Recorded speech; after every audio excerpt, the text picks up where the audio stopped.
quantity versus quality. They say no one can keep up with AI. How much could someone create if their frame of reference was the output of Bach, Da Vinci, or Tesla? Many musicians have claimed to have a vault containing thousands of finished pieces of music. But where is it?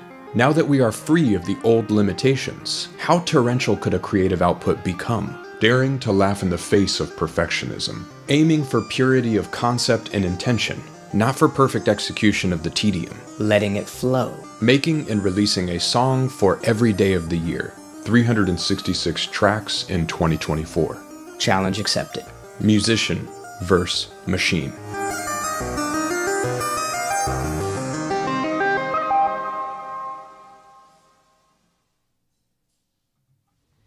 What's up? Hey, Mariano, Buck, Dread. How you guys doing? TJ, what's up, man? Let's see, do we have audio? Oop. I believe so.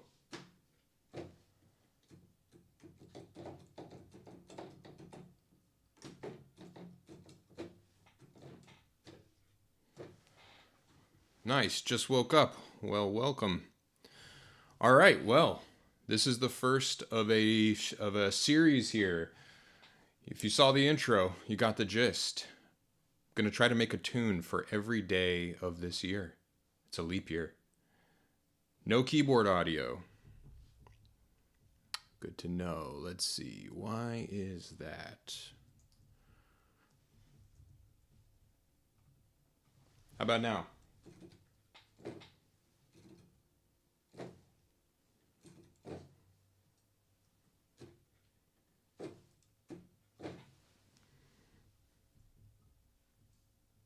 Nope. Okay. Oh, let's see. What is going on?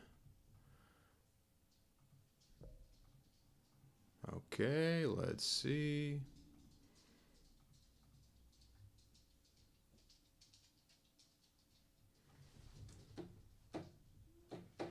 Yes. Okay. 1 second here. Why is that?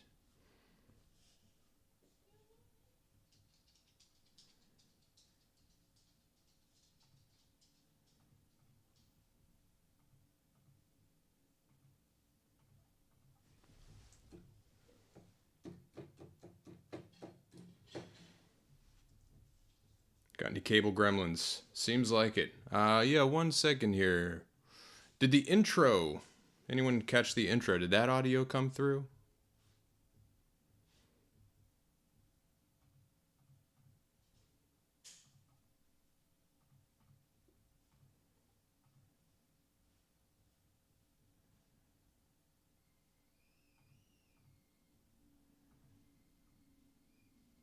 Ah, got it. Weird. That has never happened before. How about now? Here we go. Nope, probably still not.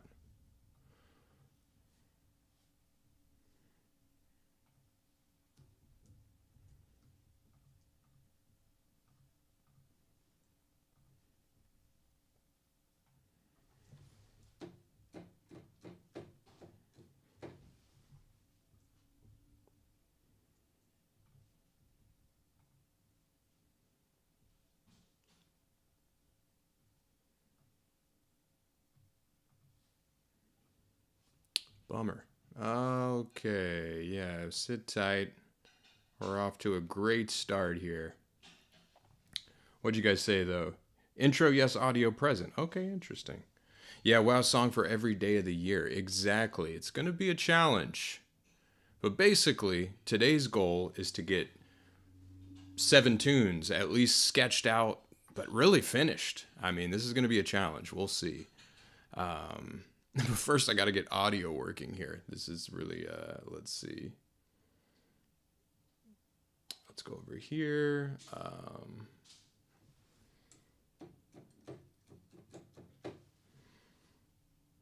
All right, let's see.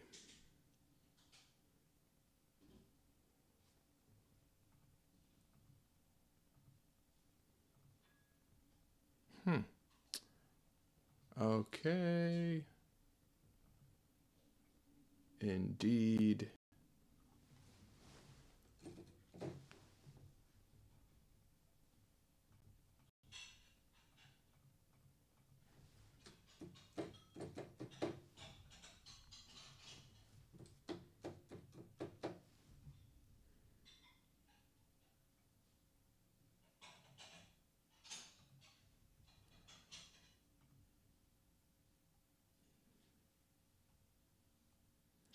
Hey, nice. What's up, Jubai? What's up, Ryan?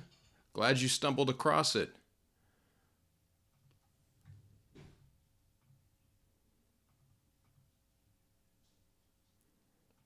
All right, let's see. We got to try one more thing here.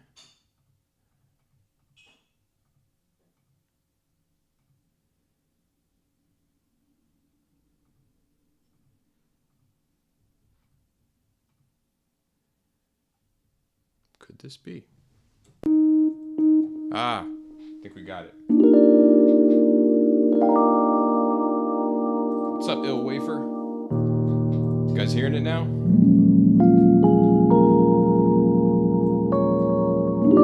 There we go. All right. Well, we'll run with it. Okay. So yes. Nice, you picked up the chord bundle. Should be platinum any day now. Rhodes Relaxation. Nice, yeah. Hope you enjoy the MIDI pack. In fact, that's what we're going to be working with today. At least for starters. So, it's already a couple months in, so we got to make up for if we want to release a tune a day. 366 in 2024. It's already February 19th, so we got to double up on some of these days. And I'm not sure how I'm going to put them out yet. Bandcamp, I might just put them on Spotify. I don't know if I'll do them as singles or I'll just put like a weekly 7-track EP up. I don't know. I kind of don't care. The point of this is to keep it moving. I'm liking the idea of it being about creating just kind of like a flow state of just trying stuff out and getting it to the finish line. You know, not for the sake of creating the most ever, but just for, I don't know, it seems like a suitable challenge for this point in musical technology, you know, evolution, that all the lanes are all the roads are paved for doing this. You know, it doesn't cost anything to put music out. It doesn't really cost anything to make it, you know.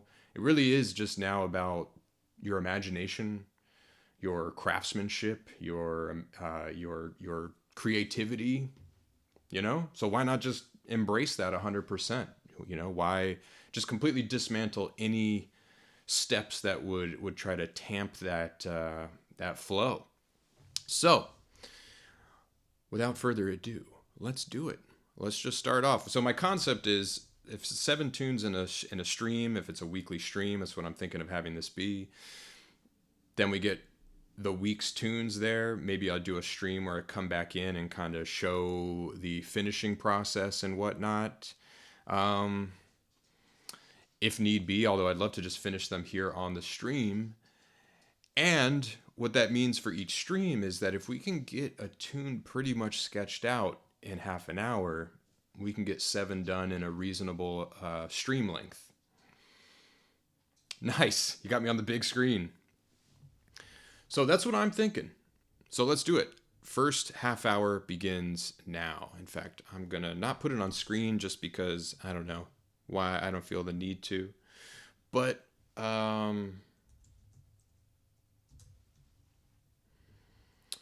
I am going to just keep it here. So 25 minutes begins now.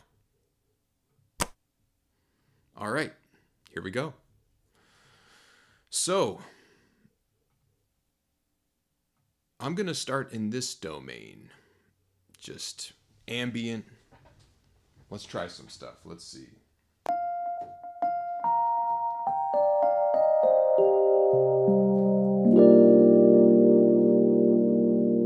I think for starters, I just want to start with one that's just on one chord.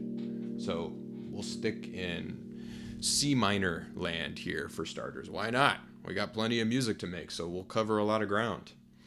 Let's see. Let's do, I'll put my view up over, we'll leave it here. Okay.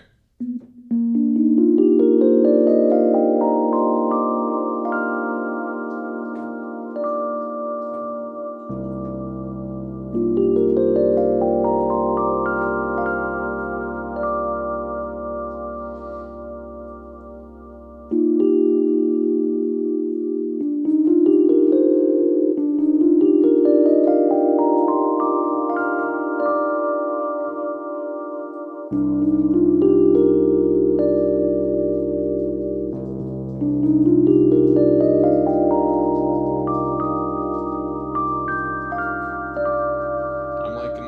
liking that. We'll go with that. London, what's up? Tuning in from London. Or wait, no. Is that your name? That's your name. What up? What's up, Haku? Alright, here we go.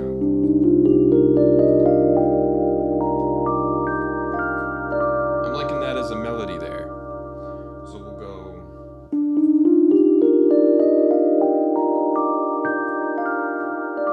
Yeah, okay.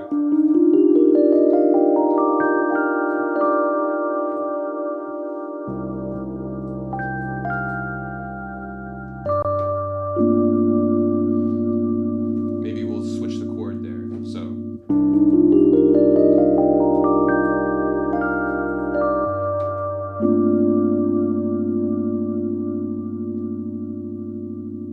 Okay, maybe a different chord. Maybe we go to A minor.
That's what we'll do. All right, let's record it. Here we go. Where's that tempo? Who can guess it? What's the tempo?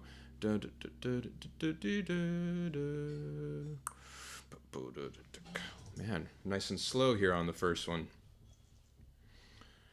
All right, here we go.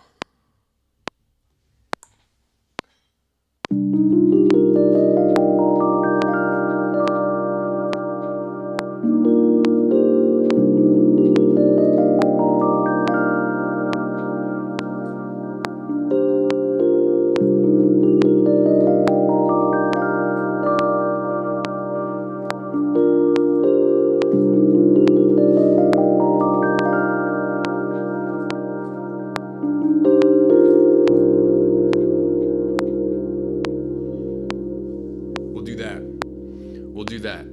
Okay, perfect. Got that. Let's grab it here. Yeah, guys nailed it. 70, Haku. Exactly, 70 on the dot. 86 was close, 94. We're in the zone here, but Haku gets it. All right. As I played it there, it felt like that was the section. Let's see, where did that start?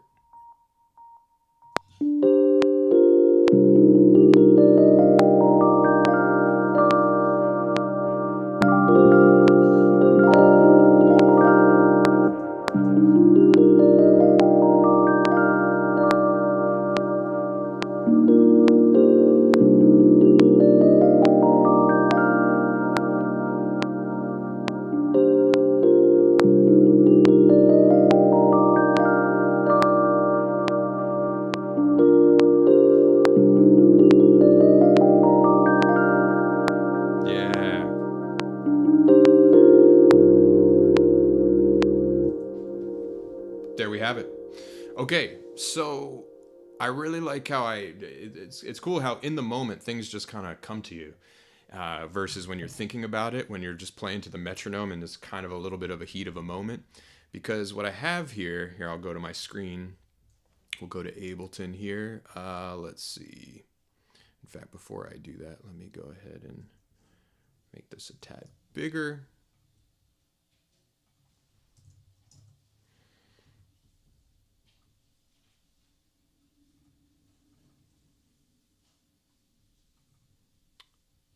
All right. Hey, Havard, am I saying that right? Appreciate you, man. Thanks for coming through. Thanks for checking it all out. All right. Okay, so let me show you all the MIDI here. Let's see. We want this guy. Here we go. All right. This is what I'm talking about here. Is that it kind of just instinctually I went for kind of a call and response. Here it goes do do do do do do do do do do do do do, and then the second time it's ba ba ba ba ba ba ba ba ba ba ba ba. So there's a missing note at the end here.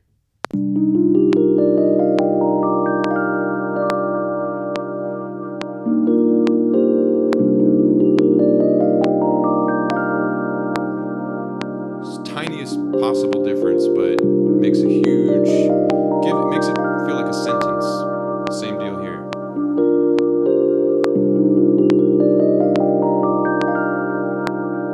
Yeah. And then we don't need that probably.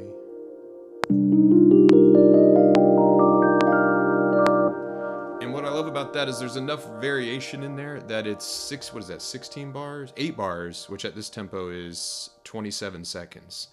And this is why I wanted to do this kind of a stream here, because there's a lot of details that are kind of hard to get into when you're thinking of putting together kind of like a tutorial video or talking about things in the abstract. But when you're actually in the midst of doing them, it's so easy to see. Like, for example, people are often mystified, myself included, for the longest time about how do you turn an idea like that into a song.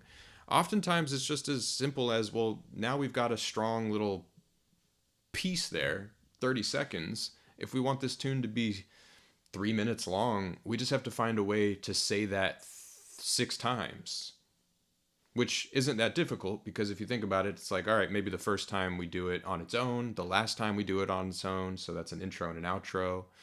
That leaves 4. Maybe we do one with drums and bass, one with drums. You get the idea. It becomes kind of a simple like pairing game at that point. Yes, TJ, this is the ambient grand preset from All Roads. Ambient grand. Let's see, random pan, I believe. Let me see. Yes, it's the ambient grand random pan preset from my from my All Roads electric piano instrument. I love this one. It's grand because you've got notes on the left, notes on the right, and they're panned in between. And you know what? Since we're on the subject, even though we're early on here, let's go to a message from our sponsor. Here we go. We'll be right back. Oh, shoot. Actually, no. Darn it, I don't have this one queued up. I've got my commercials here. Hang on 1 second. Let's see.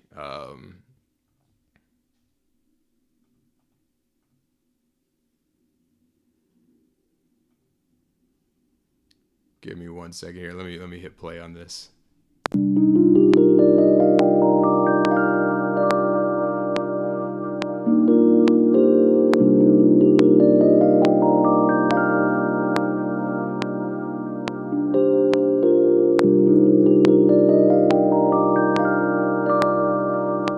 Yeah, I love this too for that reason. It's so organic, but it's got so much kind of contemporary sauce on it, even though it still sounds, to me it's like the best of both worlds. It's got that vintage sound, but if you were to stack this up against what a real vintage Rhodes sounds like, even with a healthy amount of reverb, it doesn't really have this kind of shine, but not sparkle. I'm not looking for sparkle, but I do like for it to have a shine in a way. Yeah. Okay, let's see.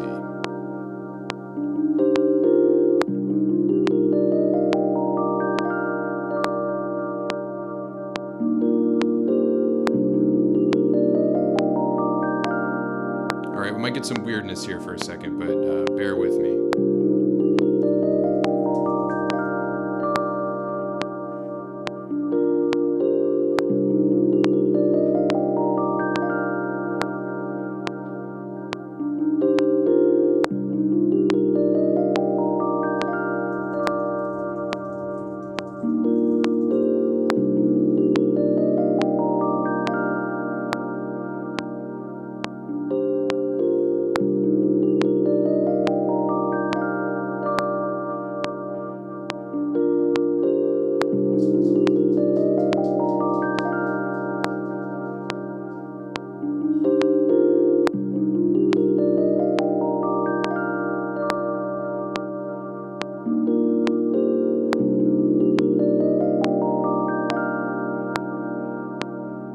The electric piano was there for the birth of electronic music, and it has remained. But if you want to tap into the modern vibe, you need a specific kind of electric piano, not the glittery, phasey disco ball electric piano sound that dominates a lot of keyboard libraries out there. Okay, well, which electric piano do I need then? You need a warm, mellow, smoky, foggy, velvety electric piano.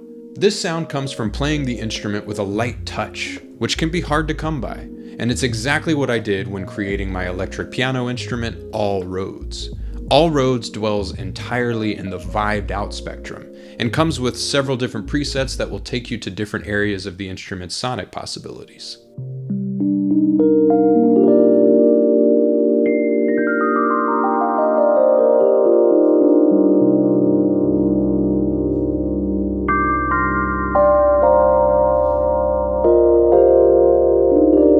Each preset comes in a classic format and a grand format, called grand because the lowest note is panned all the way to the left and the highest note is panned all the way to the right, with each note in between gradually panning from one side to the other. This simulates the way an acoustic piano sounds when you're sitting at the bench, and this brings a really nice stereo image to an otherwise mono instrument.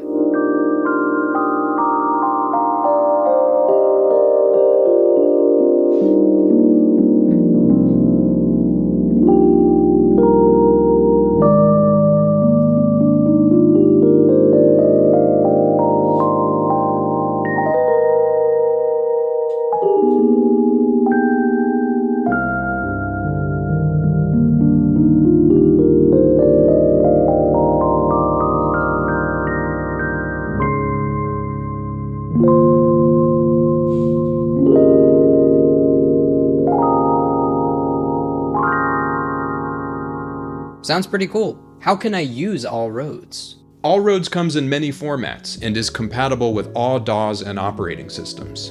All you need is a copy of All Rhodes and you can bring this timeless vibe into your projects. You can get a copy of All Rhodes individually and as part of bundle packages on my website, jaronlopez.com.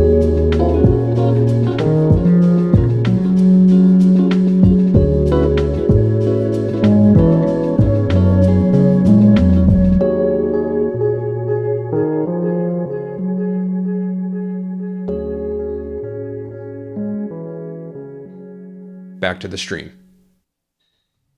All right, we got it. We got some fun. We got some little plug videos to throw to now, which is hopefully make it a little more fun here, rather than me blabbing on about it ad nauseum in the midst of it all. We got some QVC ones, some classic infomercially ones on the horizon here too.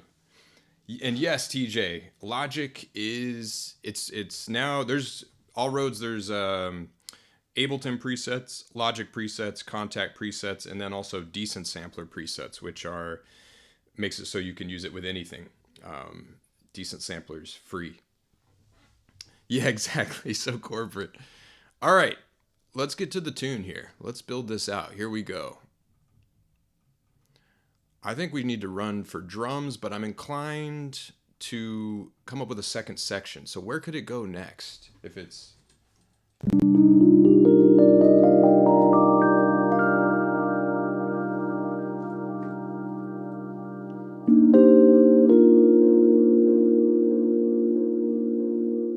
Okay, maybe it goes...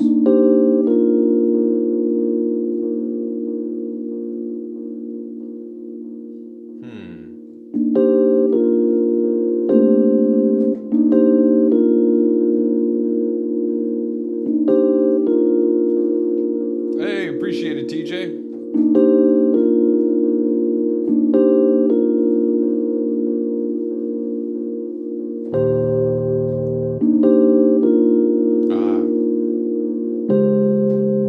Okay. You can't resist it anymore. Yeah, check it out. I think you'll dig it.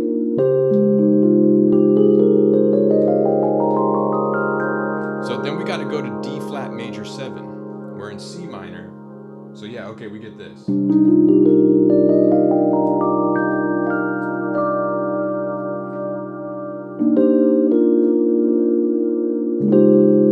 Yeah, that'll be nice. We're there. We'll do both. Okay, so sorry, my brain's firing now. We're going now. We're in business, and how much time we got? All right, I'm blowing it here. There's 7 minutes left, so we're gonna have to ease into this time constraint because I'm still. It's gonna take some getting used to, but that's okay. So let's see.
That's like a nice transition though, to go.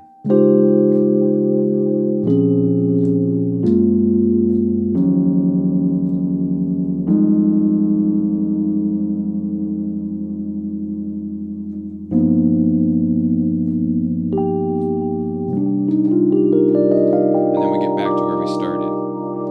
Okay, so if that's how we'll get back.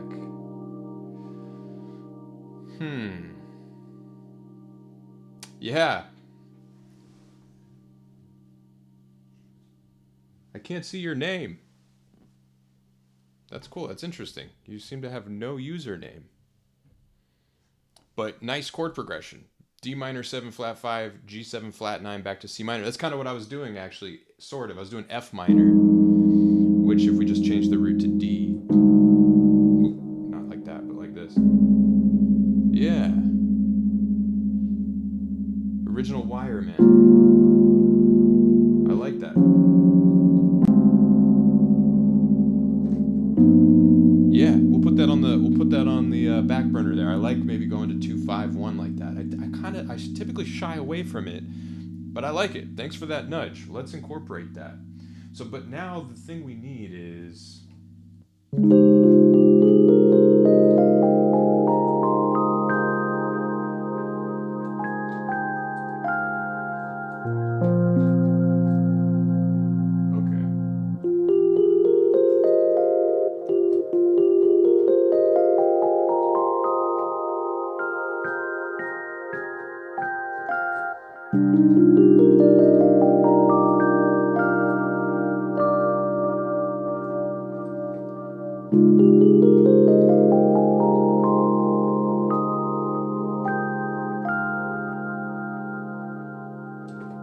Ooh,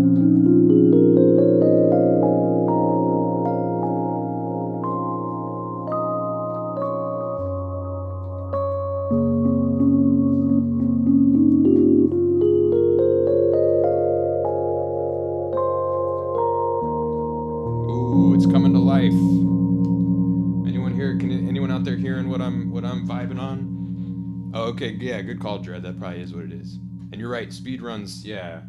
And that's what's fun. I'm not even necessarily thinking of this as a speed run. I'm just kind of using the time as a way to kind of I don't know, just keep my eye on the prize, I guess you could say. Um, but I like this because the whole point is really to like to let it flow, whatever that means. Um, and I guess this kind of musician versus machine, the machine to me represents like the state of streaming, the conversation about should you release singles or albums, just all these little like tedious kind of relatively uninteresting dialogues that take place that I also have, that are ultimately just kind of not don't have much to do with music. And to me, I kind of look at the landscape now, and I'm like, man, this is what I think a lot of us kind of would have dreamt of in decades past.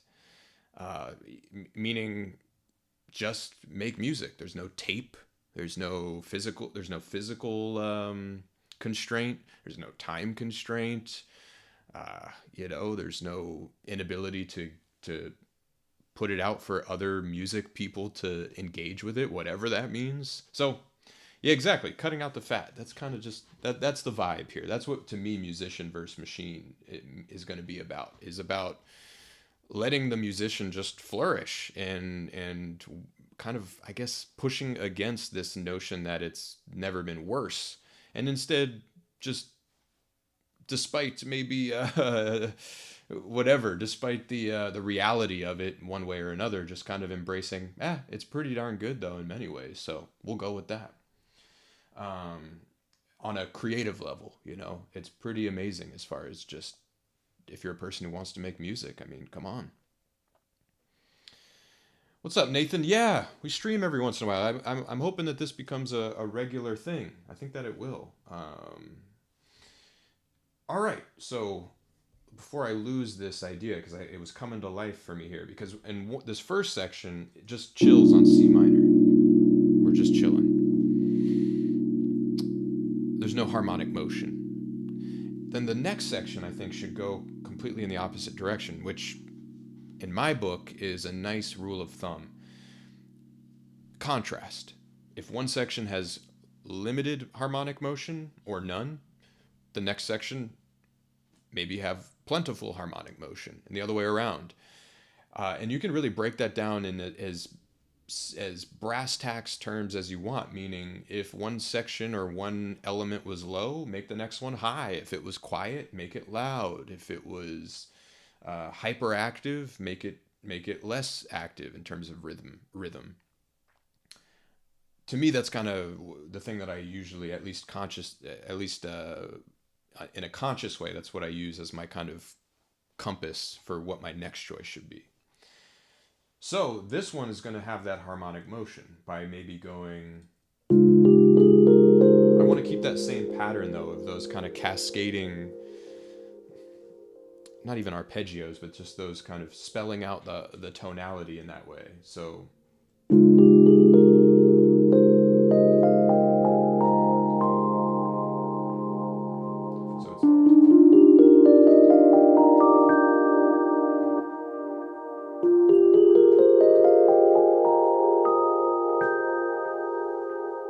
okay, I like the idea of maybe going the same place, but I'm losing it. I had it a moment ago. Let's see. And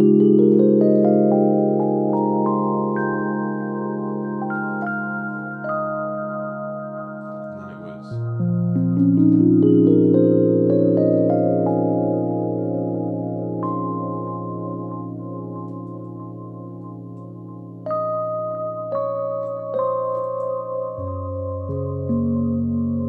Yeah, okay. All right. Here we go. Let's see.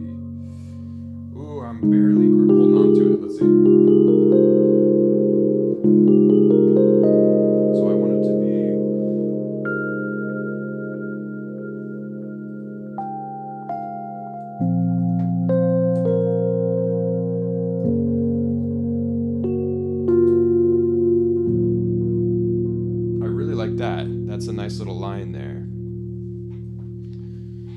Let's see.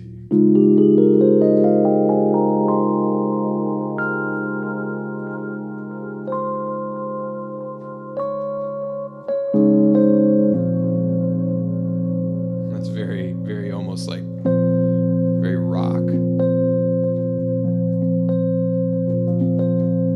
Rock-esque, fifths-esque. Let's see.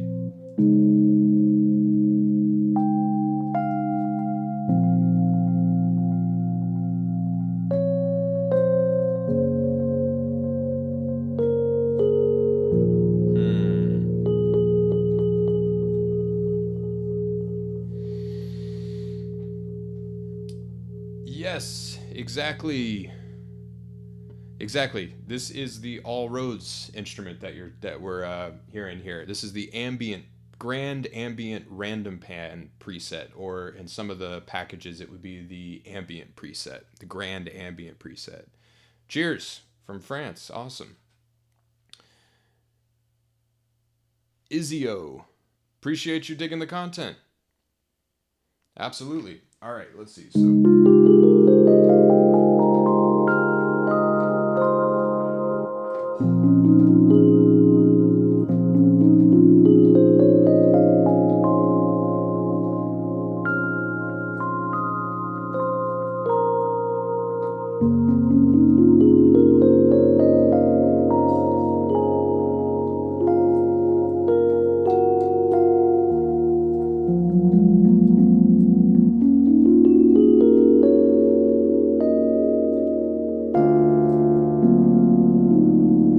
The dominant, maybe the minor 7 flat 5.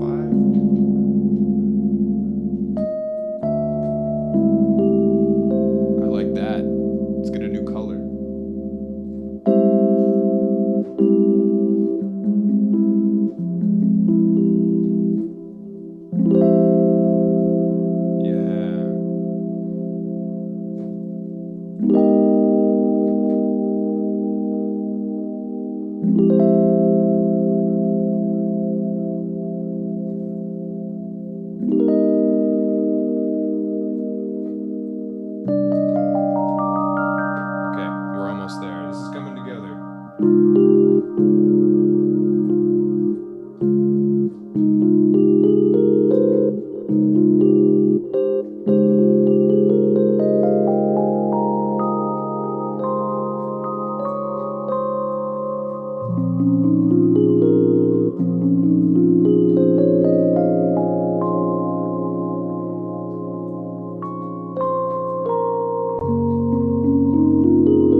Original Wireman there. Flat 5 with a natural, minor 7 flat 5 with a natural 9.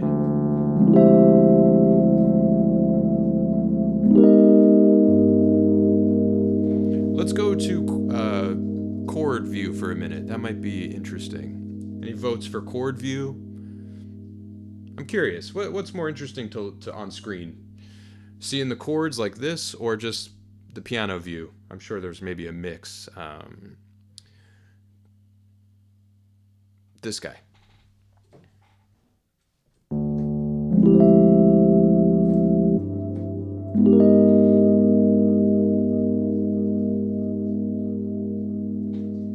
All right, let's see.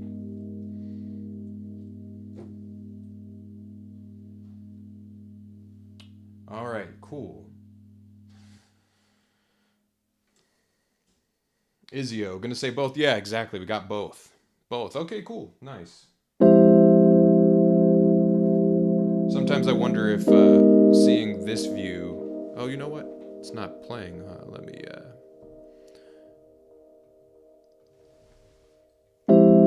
There we go. Sometimes I wonder if this view gives anybody piano lesson flashbacks or something like that. Appreciate you, Neil. Thanks for coming through.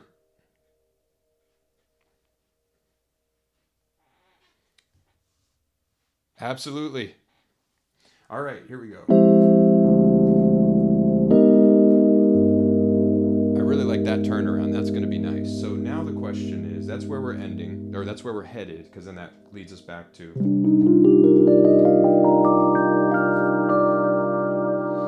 So, okay, yeah, I got an idea here. This needs to be.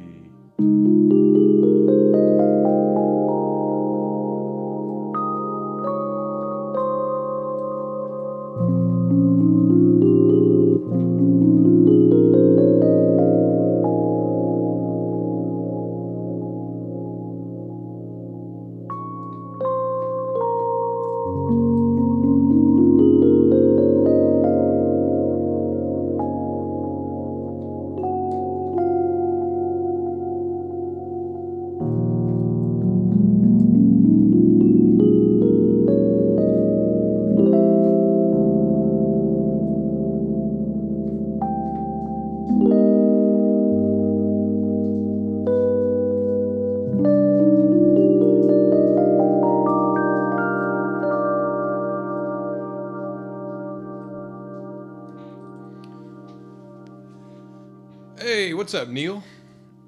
How you doing? Yes, it does. This pack does have. In fact, let's dial that up. I like that idea. Let's get some vibrato in the mix here. Right now, there's no vibrato. Here is all the presets have vibrato and tremolo, or panning modulation and pitch modulation. So auto pan / tremolo and then vibrato. So here's the vibrato. Let's see. And they're all pretty subtle. You can't get it going crazy, but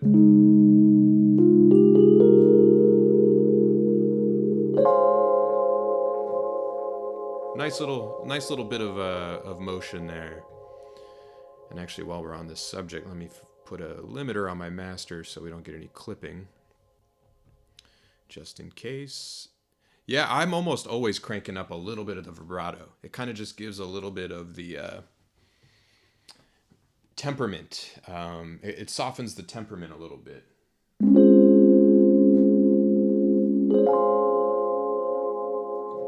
Yeah, that was it cranked all the way up. I've got it kind of in the middle here now. For me, I like to find the sweet spot where the vibrato almost starts to sound like panning, where it's so subtle that you feel the undulation, but you can't quite even detect that it's pitch. I think that's the sweet spot. And then when you combine that with the panning, it's really nice. And this is the grand preset, so there's already panning as far as left and right.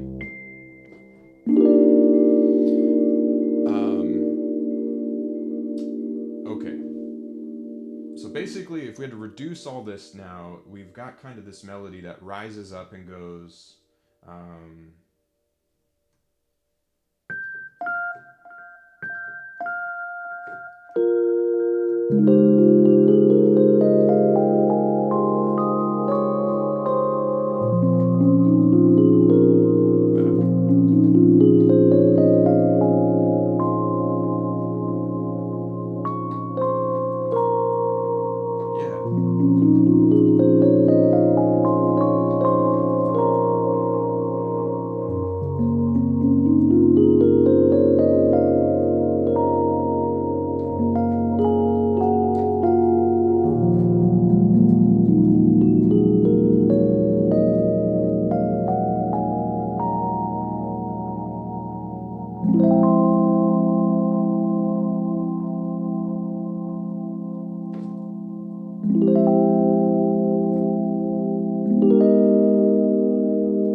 Though. I wonder if I can, let's see if we go.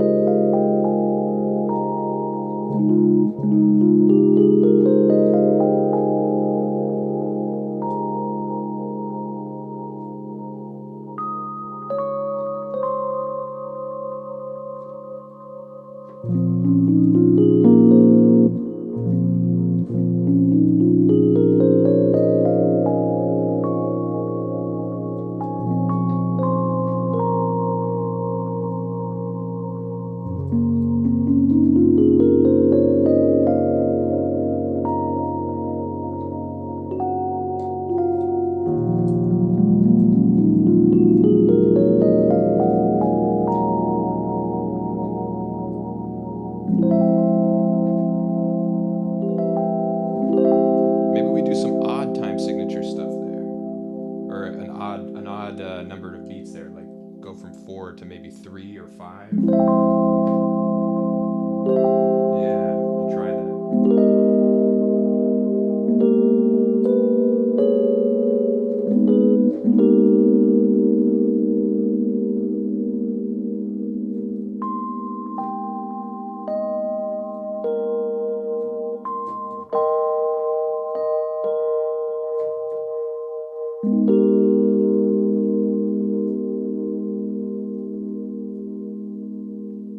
All right, let's play with time and we'll go with it. Let's see. So we got something like this.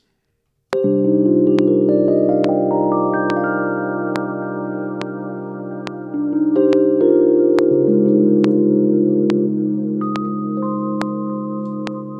3, 4.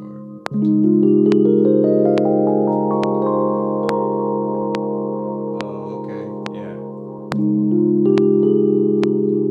So it's too fast. Immediately I realize it's too fast. So it needs to go. Maybe we get these, maybe instead of it going.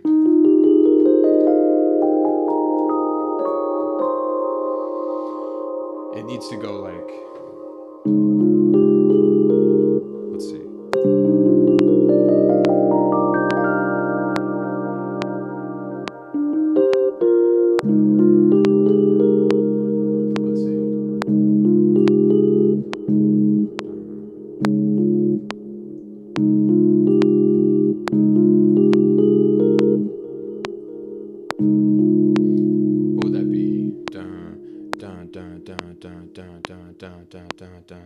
That could be interesting. That's gonna be difficult.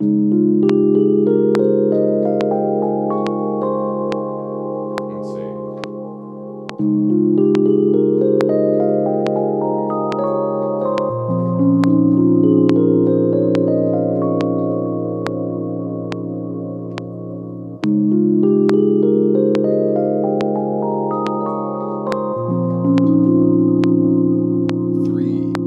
Yeah, exactly. Halftime triplets, something like that.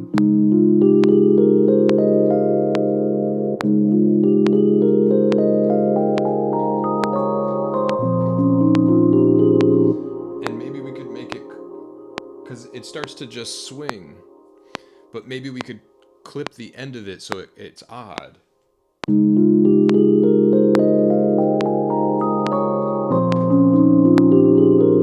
Yes. Okay, let's make sure it works here, coming from the other section. So now we got something like this.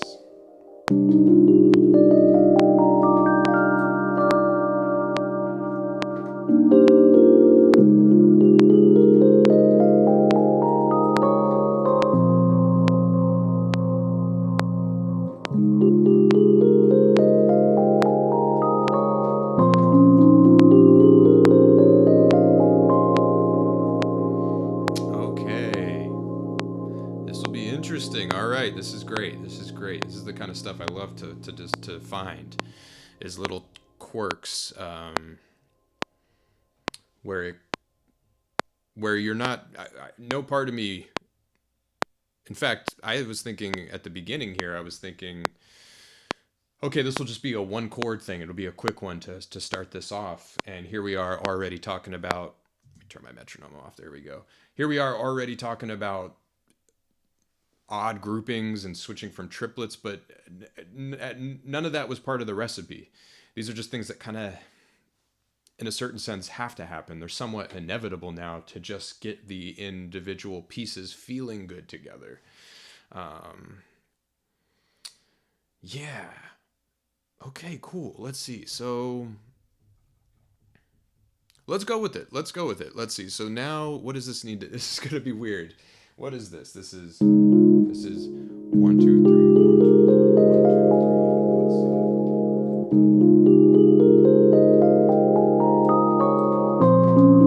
see. So basically that's 1, 2, 3, 1, 2, 3, 1, 2, 3, 1, 2, 3. So we're clipping. Yeah, no, you're completely spot on there. Good call. Message to the chat, to the viewer.